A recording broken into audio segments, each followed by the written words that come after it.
Hello, welcome to another edition of Ask the Expert. Today we're very lucky and in fact privileged to have Ashley join us, Ashley Latter. Ashley Latter's expertise is in communication with patients and between staffs, and Ashley has experience all over the world internationally. Ashley has spoken in Australia, Asia, United States, and the UK, and is very well known on the subject of communication. So, Ashley, thank you very much for joining us today. It's a privilege. Thank you for inviting me. And if I may ask you, what got you started into this? Into the dental industry. Yeah, it's a great story. At the time, I used to work with the Dale Carnegie organisation. I had 10 years with them. And back in 1997, I was delivering a 2-day sales course in my hometown of Manchester. And we had various people on it, like engineers, IT, hoteliers, recruitment people. But right at the bottom of the list was 2 dentists, and I was sort of racking my brains why 2 dentists were taking a sales course with me. So I got to find out who these dentists were, and they're actually staying in the hotel the night before the course. Yes. So I ran them both up and said, can I meet you? And I'm only around the corner, but I just want to know why 2 dentists are taking a sales course. So I get to meet the 2 dentists, Neil Sampson and Barry Alton. And basically they were telling me, after 2 hours of long conversation, but technically they were great. They could place veneers, crowns, bridges, implants. They could do all the technical stuff. But what they couldn't do, or couldn't do particularly well, was communicate what they could do to the patient in a way that got the patient excited. They would talk very technical. They weren't particularly great at building this rapport. They'd give the patients large treatment plans and say, go home and think about it. And the other thing they weren't good at was discussing fees. So if the price of treatment, say the fee for a crown was, say, £500, but by the time it came out of the mouth, it would be 400. So they'd go, the fee's 400, and £100 would mysteriously go missing. Yes. So they took part on this course with me. And the second day, it was about 6:30. I said, as we finished the program, I said, how did it go? And they put the thumbs up. But I just wasn't quite sure if they really got it or really enjoyed it. So as they both left, I said, I'll give you both a ring in a few weeks to see how the program went. Yes. So a few weeks later, I'm lying on my couch at home and I'm thinking, should I ring these dentists? Should I not? Should I ring them? Should I not? And I think why I was apprehensive was I didn't think they enjoyed it. I thought if I ring, I'm going to get some bad news. So anyway, I thought, let's just do it. So I picked the phone up and I ran them both up. And those 2 conversations changed my life. They both told me how much their treatment plan acceptance had increased. More patients were saying yes. The books were full. They weren't reducing the fees anymore. But both of them said the same thing. For the first time ever, we're now delivering the dentistry that we love to do, that our patients want, that we train to do. They bought all this. They've been on all the technical courses. They bought all the kit, had it in a box. They've never used it. And my course allowed this to happen. And I kept in touch with them over a series of weeks. And then one day, basically, I can't remember if it was Neil or Barry, turned around and said, look, we told our mates, our friends, would I deliver a course just for dentists? And I just said, yeah, why not? Let's just do it. But would you come back and help me? Because I know nothing at all about dentistry. Yes. And basically that's what happened. I walked into a room about maybe 8-9 months later, and I delivered my first ever, we call it the Ethical Sales and Communication course, and that was going back in 1997. We had 26 dentists and a few team members, and it was a great success, a major success. And I rang all the dentists up over a period of weeks, and every single one said the same. Treatment plan acceptance had increased, more patients saying yes, we're loving it, we're enjoying our day at work, and we're delivering this dentistry we love to do, and when's your next course? And so really just from 2 dentists, it started from there, and now 19 years later, we're in 2016, I've now delivered it to just under 11,000 dentists worldwide and all over the world, and amongst other things that we do, but that's how I got started in dentistry, basically. Well, thank you very much for sharing that story, because it actually explains why we've got questions from all our students, because and when we decided to do this interview with you, I put out an email to all the students. Yeah.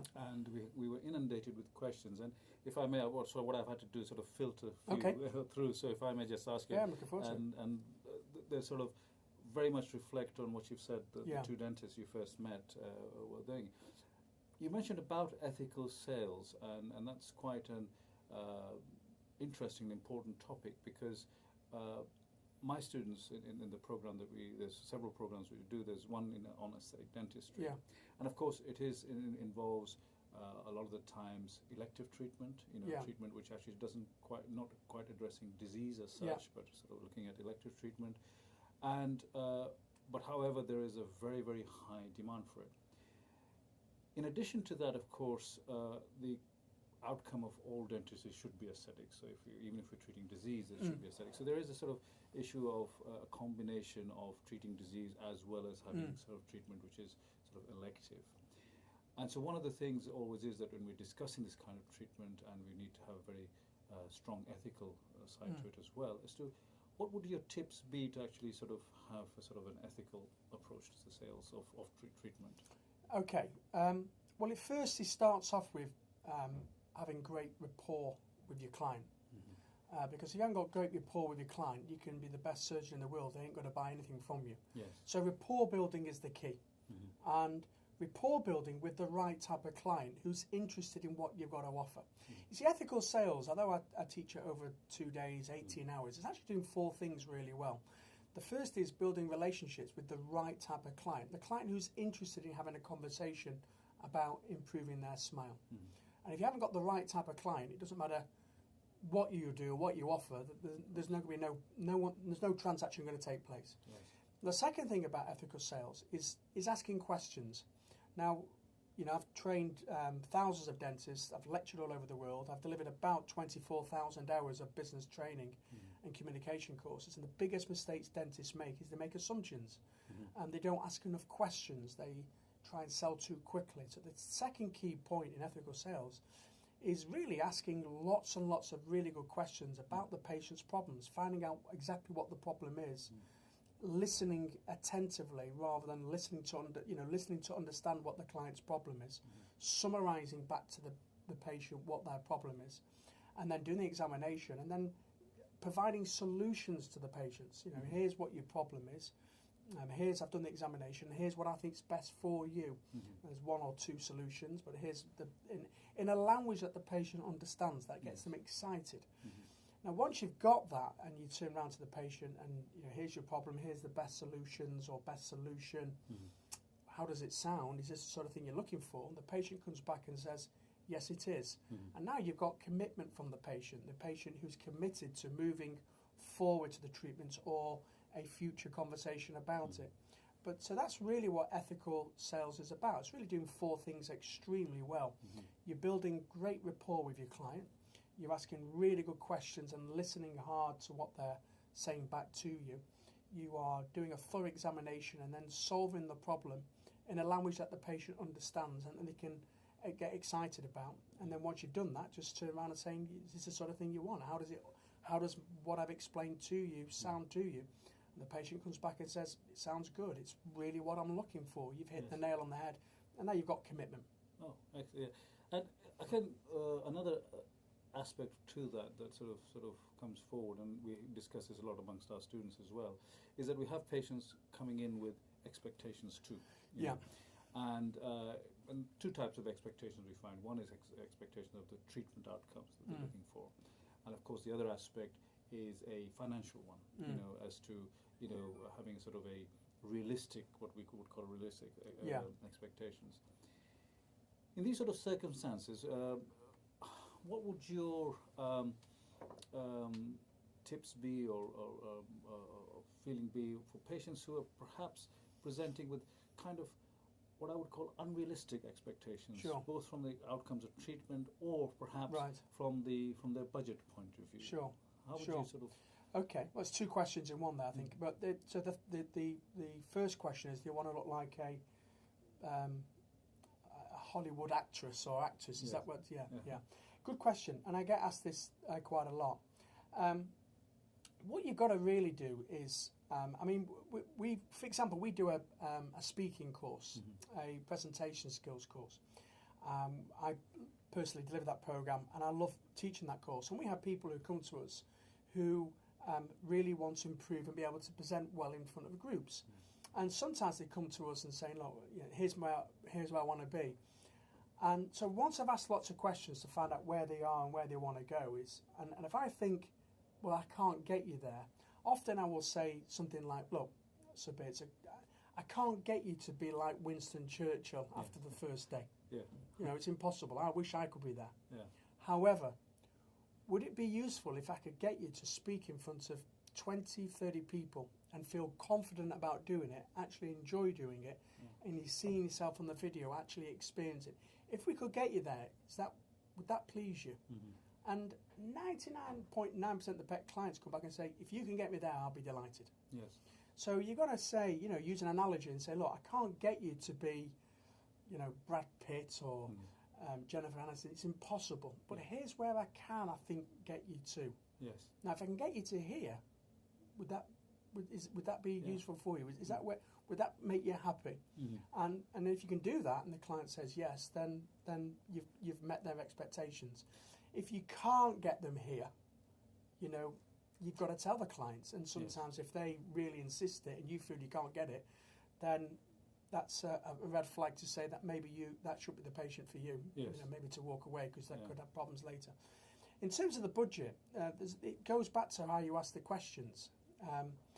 A lot of dentists find this uncomfortable. If you turn around to a patient and say, okay, you've been thinking about straightening your teeth for a while. Here's an example. How long have you been thinking about it for? Yes. Subir, what's caused you to decide to have the treatment done now? Is a particular function or something coming up where it's important to you?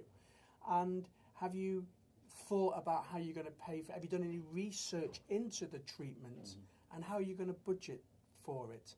So if you do it very softly but build it up with other questions before that, then it should make it a lot easier. Yes. So the key questions, if you get a patient who turns around and says, I'm interested in, say, having this treatment done, how long have you been thinking about it for? Okay. Is there any particular reason why you decided now, Subir? Have you got an event or social situation where this is important to you?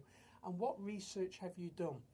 And you know, if you get answers to those 3 questions, they'll tell you the budget thing. It's just a matter of asking questions, but do it in a soft way, if that helps. Of course, yes. So it's basically actually being very direct on how you get to that, and then specific questions that you ask to elaborate. Have you done any research into the treatments? Have you done any particular treatment that you're looking for? You know, what brace system you're interested in? Have you looked at the budget and stuff? You ask those questions in a very soft way. The clients, you know, if they normally when a client comes for aesthetic treatment, as you've just been saying, they've been thinking about it for a while. Yes. Something's happened for them to call around and say, right, now's the time. Yes. And they've done the research. They know. Yes. Actually, building up from that is also is patients, of course, see the aesthetic aspect of it. You know, that's the thing that they see immediately, and where they're seeking the treatment. Underlying that, sometimes there can be a lot of disease processes. You know, for example, periodontal disease or caries, and so lots of other things going on. So there's an element of there's a lot of bad news there hanging around before they actually where they came in for was really the aesthetic issue was what they really wrote. What would your tips be on how we should be communicating the sort of overall picture, so to bring the bad news as best possible for this? Well, I've got a saying: giving bad news is good news, because if you don't tell them, it becomes even more worse news. Great little tip here is you can say to a client and say, look, I've got some good news and I've got some bad news. Or I've got some good news but not so good news.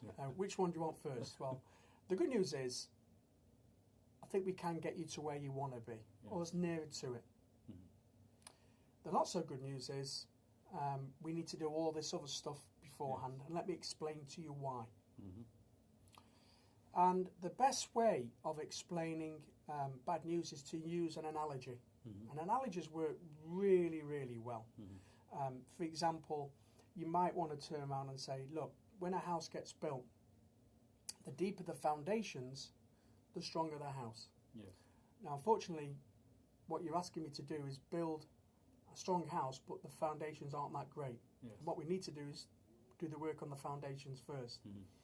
I can do it for you, but here's what we need to do first. We need to do X, Y, and Z. You need to go to the hygienist several times. We need to do all these things. Now, once we've got to here, the foundations to your house will be really strong, and then we can do the other thing for you. Yes. So if you just explain to the patient, I've got some good news, I've got some not so good news. Let me give you the good news first, but the not so good news is there's a little journey we need to go on first, and this is the reasons why. You explain it and use analogies, patients understand. Yes.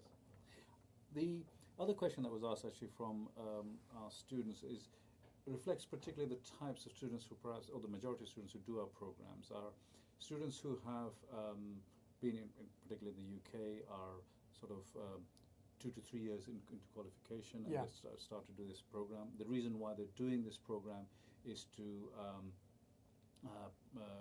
better their techniques and being able to offer more advanced techniques.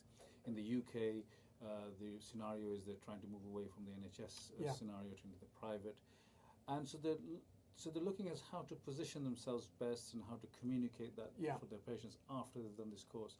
What would your tips be for them on that? So it's how to present a private option in an NHS world. Yeah. Well, it goes back to really a little bit of what I said before, is going back to building this rapport, ask lots of questions to your patients. Don't make assumptions. The biggest mistake dentists make is they make assumptions. Often when we deliver our courses, and I follow up with dentists who've taken my 2-day ethical sales and communication course, and when I say how are things going, the vast majority of the time they say, well, we've had existing patients take up lots of treatment with me, and because we've asked lots of questions and we've presented it well, and in the past I've made an assumption they didn't want it. So if any tips, go back and ask lots of questions about the patient's wants and needs. Don't make any assumptions. You'll be surprised. People's circumstances are changing all the time. But the other thing is that when you are presenting the option, the private option, against maybe the National Health Service, or presenting a private option, explain to the patient first most patients want to know what's in it for me, WIIFM. So explain to them what the benefits are, explain to them how it's going to help them in their lives, and present cases or case studies of work that you've done before and after, photographs and things like that. And if you do that, then you should see more patients saying yes. Yeah. But you've got to make time to have conversations with people. Yes. And not look at the clock all the time. Yeah, that's a very good point actually, because the more relaxed you are, the better the message comes across. Absolutely.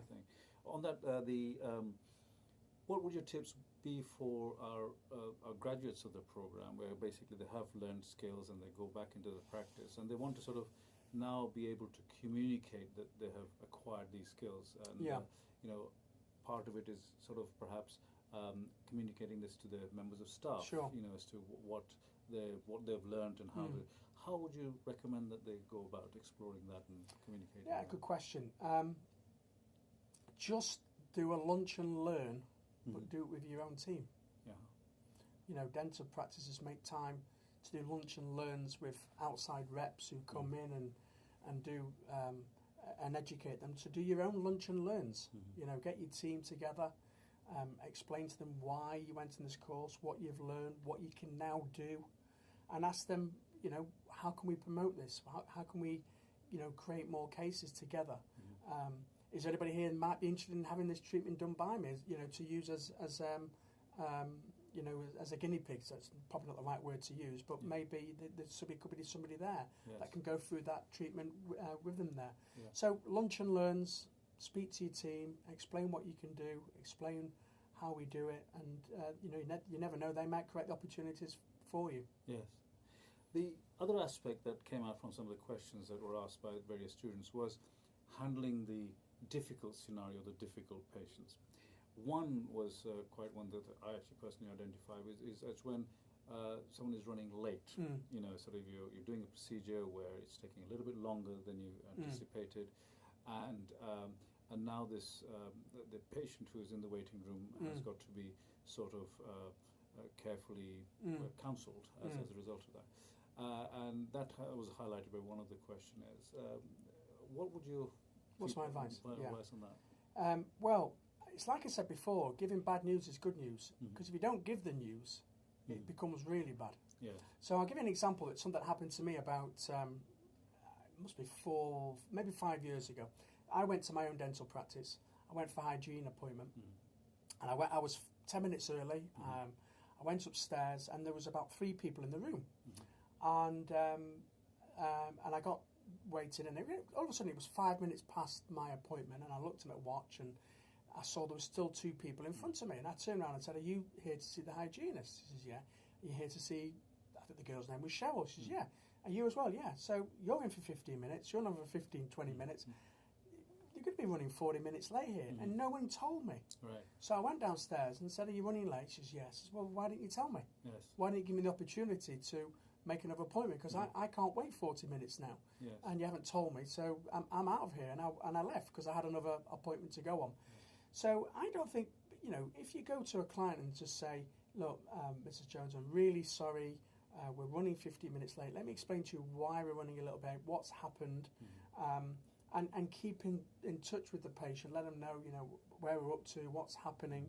If you do that, then the bad news becomes good news. At least the patient knows exactly where they are. Yes. One thing that really impresses me, I was coming down, you asked me how many times I travelled to London, and I've been twice in a week now, but when I was coming down last week on the Virgin train, one of the things they are superb at is telling you why if they're going to run late, why they're running late, how long it's going to be. They give you updates, and that way you can tell, what if you've got meetings, you're going to be running late or whatever. And I think that keep your client informed. Let them know. If you don't do it, they're just going to become more angry. Of course. So yeah.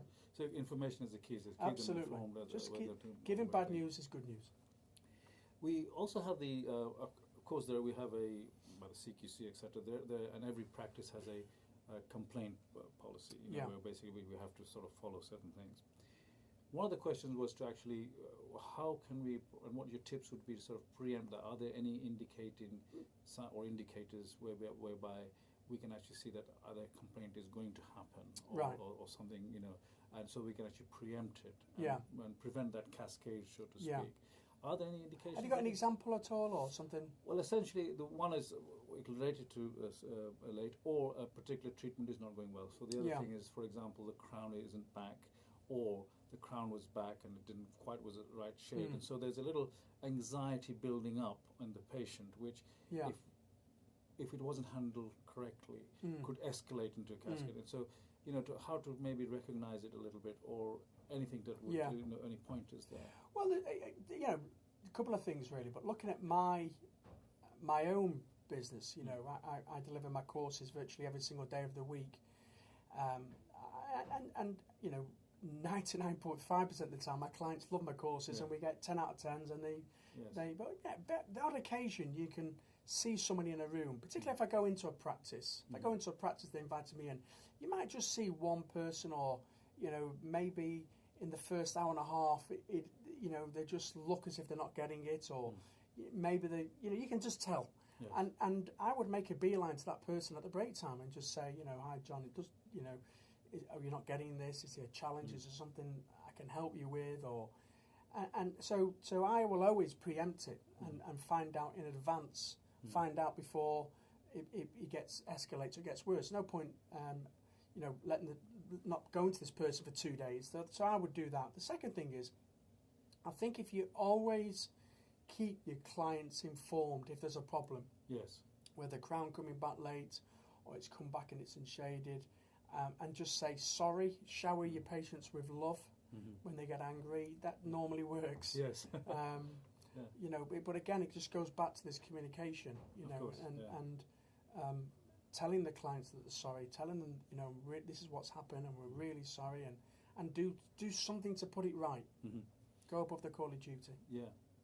A lot of practitioners now have websites. They have their advertising stuff on the web. Of course, there is a criteria that the GDC laid down as to what things that can be said or can't be said.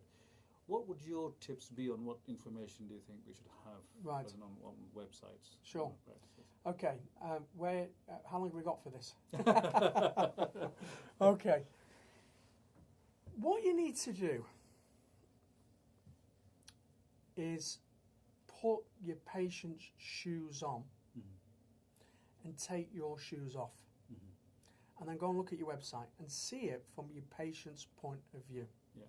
Now, I have a bit of a laugh about this, but if you look at most dental practices' websites, you will see it says something like, "We've been going since," We are a lovely we're in a lovely practice. We make you very warm welcome, and we're in a sunny leafy part of whatever. We have this, we have that, we're part of this. And it's all about you. Mm-hmm. There's nothing in there about me. Right. Now, I have this problem.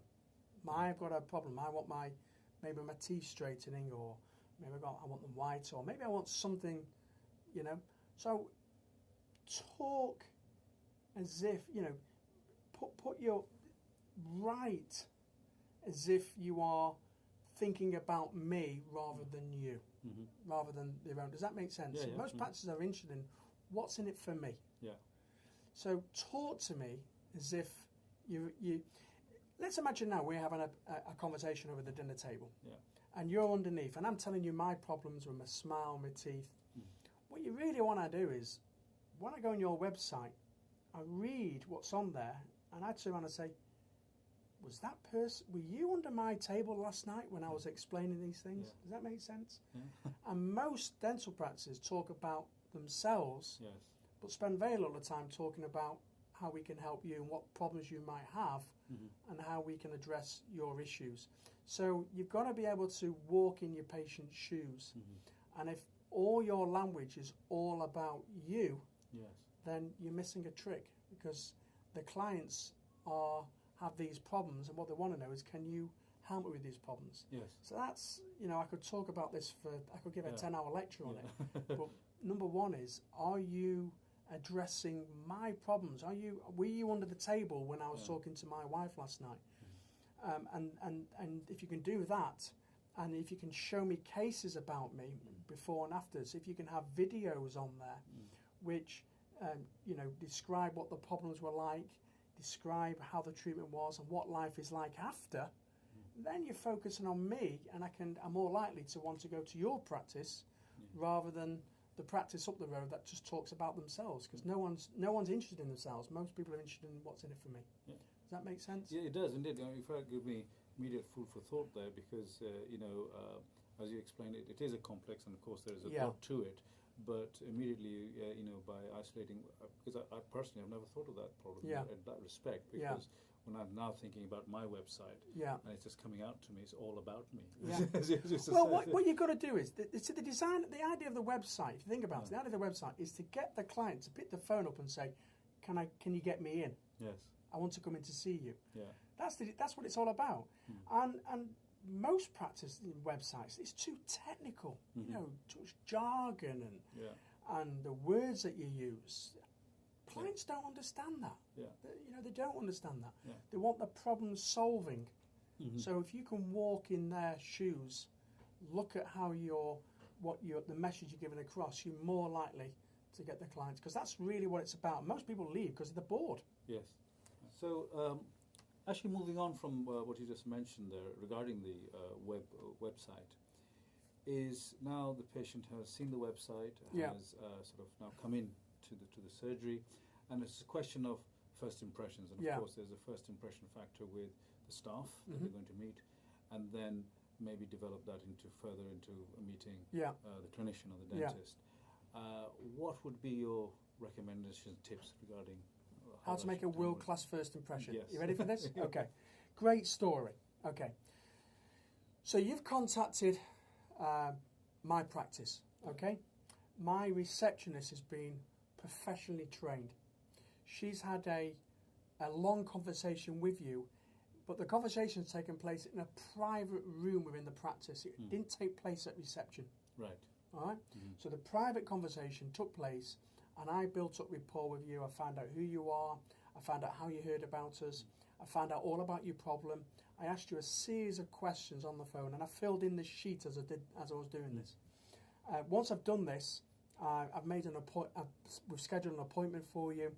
I've sent out my welcome pack to you with some, cases. I followed up and said, we're really looking forward to seeing you. The day before, I've given you a call just to confirm everything's fine. You know how to get to us, and et cetera, et cetera. Now that morning in my practice, we've had a group huddle and we've discussed you. Right. So the receptionist has got this big sheet here. She's gone through all the everything about you, how she heard, what your issue is, what your problem is, what treatment you're interested in, how long have you been thinking about it for, what occasion's coming up.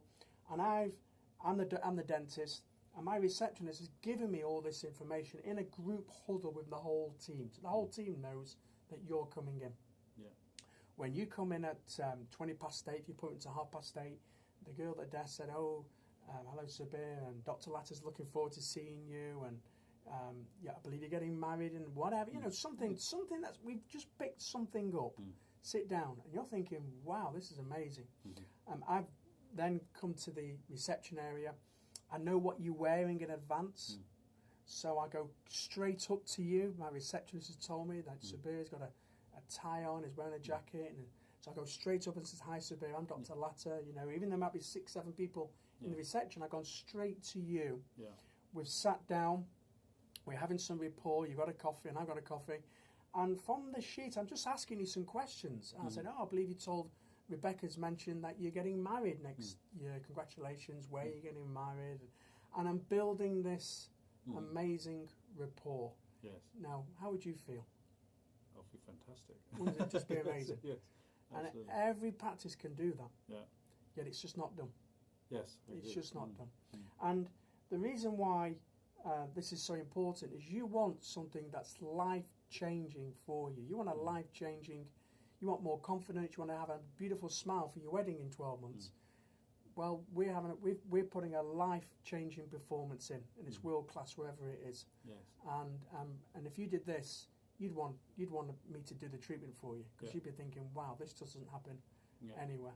So that's how to create a world-class first impression. You sort of hit upon a very important point, because a lot of, and I know from my own colleagues, and I know from speaking to our students as well, we immediately go into the clinical side. Yeah. We immediately go in thinking that's what they're coming for, so we're just honing that. But you've actually highlighted quite an important point, where it's actually much more a social interaction and investigation process of the person himself or herself, as opposed straight to the clinical side. Which Well, do you remember can we have a little joke here? Of course, Are you yeah, sure? of course. I hope it's clean. I wouldn't get away with this. But do you remember the first time you met your wife? Yeah. Did you ask her how she wanted her eggs doing the next morning? Or did you build some rapport up first? Yeah. You know what? Let's call our clients and let's build the rapport. Because the clients are nervous when they come to see us.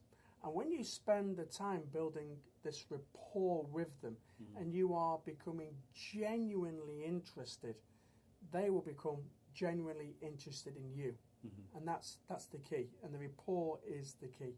And if you can just follow those little steps that I've just gone through here, that my clients do this. Yes. You went and rang up my clients after them being my courses. That's exactly how it's done. It's world class at every single step. From the receptionist, from the nurse, they can all do this in the sleep. Yeah. I mean, if build up from there, but another question was regarding that we have patients who have undergone certain treatments, maybe some complex treatment. Yeah. And I often find this in my practice as well, and that's why I identified with this question, is where I've done something complex, some treatment has taken place. And now and the patient goes away pretty satisfied and happy with the outcome. But now I need to create a way in which how to get the patient back in for a follow-up, because it not always follows quite easily from there. So any tips on that? Yeah, just make it, keep contact with them by telephone. So they had the treatment on the Monday, you ring them up Monday night or the Tuesday night, how things are going.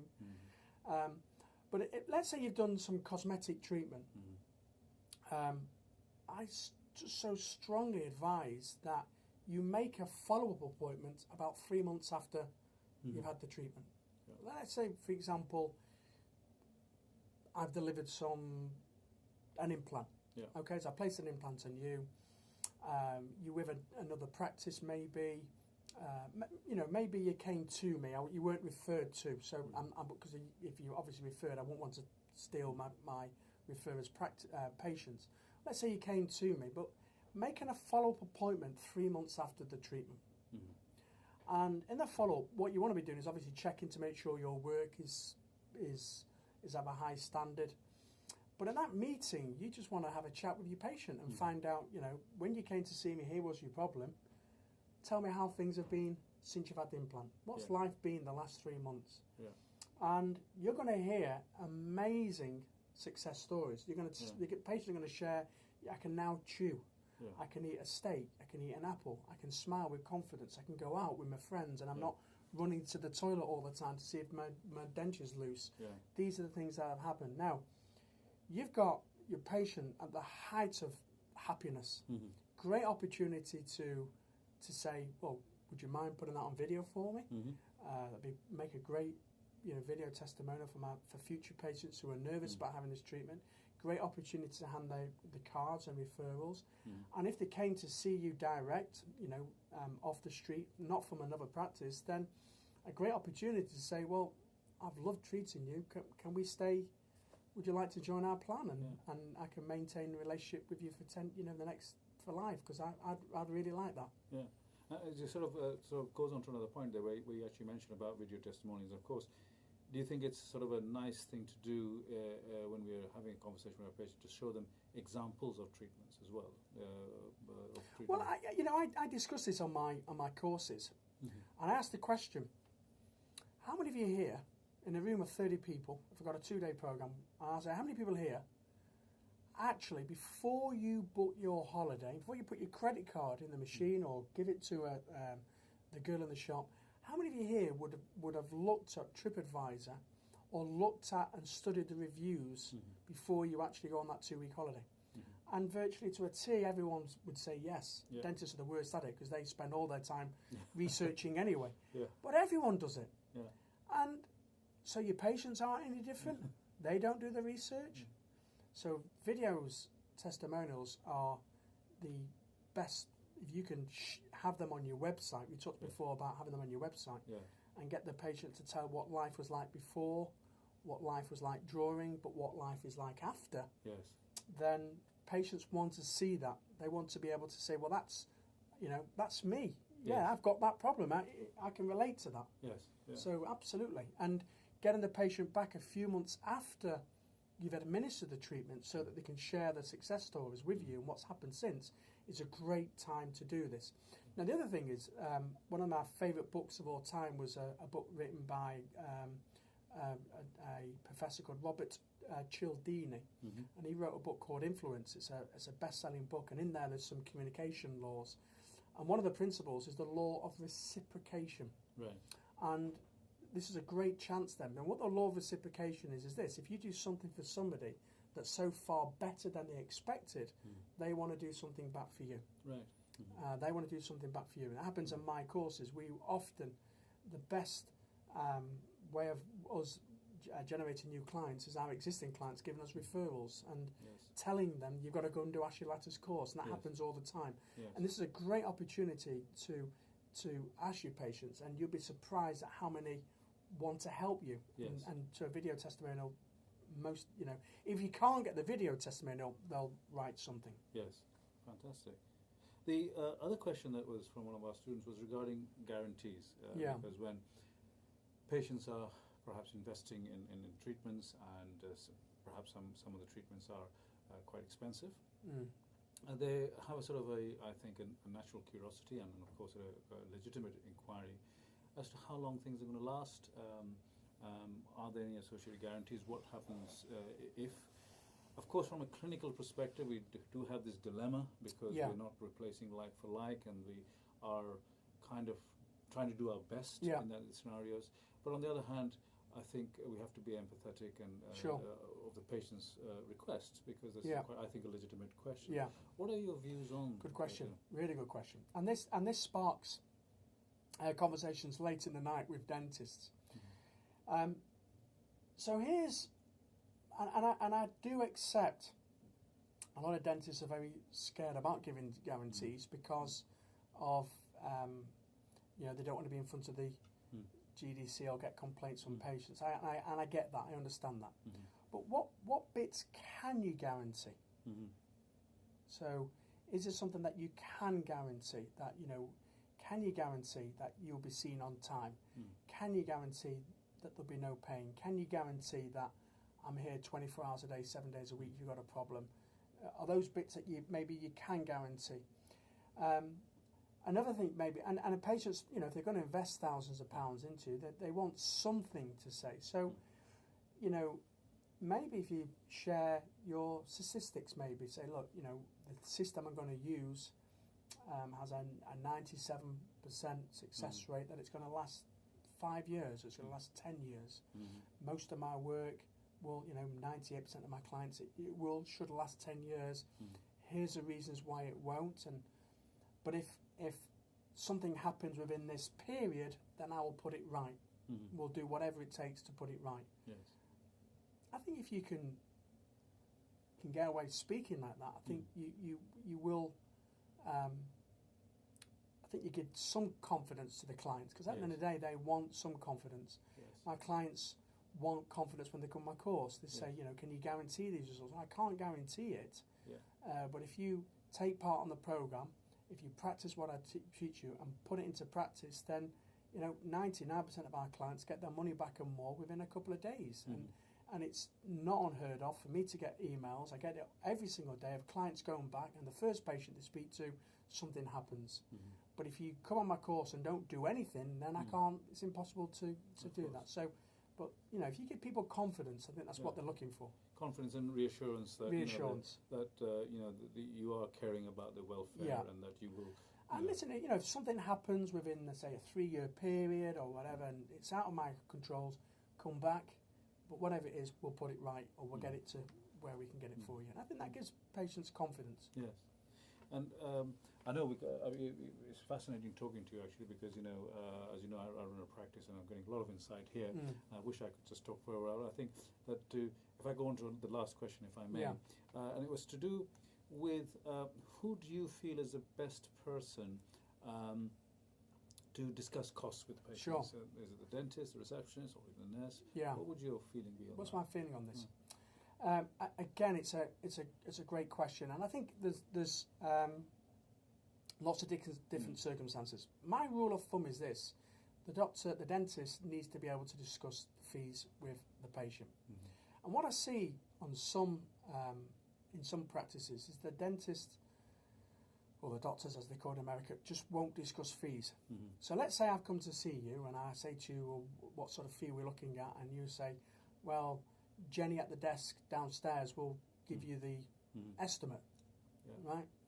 So I'm leaving, and then I go downstairs. Now Jenny is doing 6 things at once. She's answering the phone, she's dealing with the patients, and all of a sudden the estimate comes, or the treatment plan, she's printing it off, and then she presents it to you. Now, all of a sudden, Jenny's not been in the room up there. She hasn't seen or heard the conversation. Yes. So if I've got some objections or some concerns about the fee, I'm having a conversation with Jenny, who does not know anything at all what's gone upstairs. She's answering the phone. She's got 3 things going at once. It's the wrong place to have the conversation. Now, my view is this: if you've got an amazing treatment coordinator who's possibly in the room with you at the same time, and maybe you want to save a bit of time, you could then just say, okay, here's the treatment, here's what it is. Now, Jenny, our treatment coordinator, she'll take you to the next room and go through all the fees and payment plans with you and everything else. But if you haven't got that type of person, then you've got to discuss the fees yourself. Yes. You've got to tell the patient what the investment is, what the fees are, what it's going to include, how they're going to benefit. And if the patient turns around and says, yeah, that's fine by me, I'm in, and you give them informed consent. And then basically you're just walking them down to the desk and the receptionist to finish off the whole the whole session. And I think that's probably the best way of doing it. So it's a rule of thumb: the doctors and dentists need to be able to discuss the fees, unless you've got a really, really good treatment coordinator who can do that for you.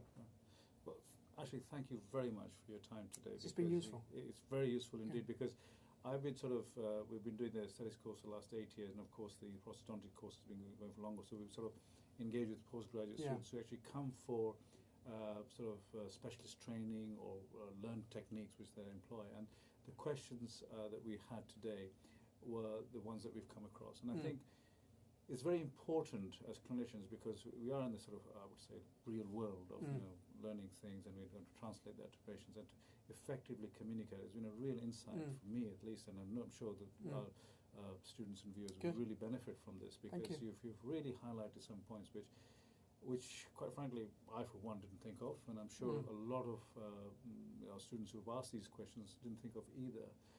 And I also feel that it's probably quite a science to it as well. In that, it's we've discussed, I dare say, touched upon certain aspects of these different criteria, and I can well appreciate that there will be a lot more depth to it. So, and I think it's definitely worth the sort of continuing journey to explore each of these aspects and how to get more efficient in this communicating business. And I have to thank you sincerely for spending time with us. That's been great. And to giving us this insight. Thank you.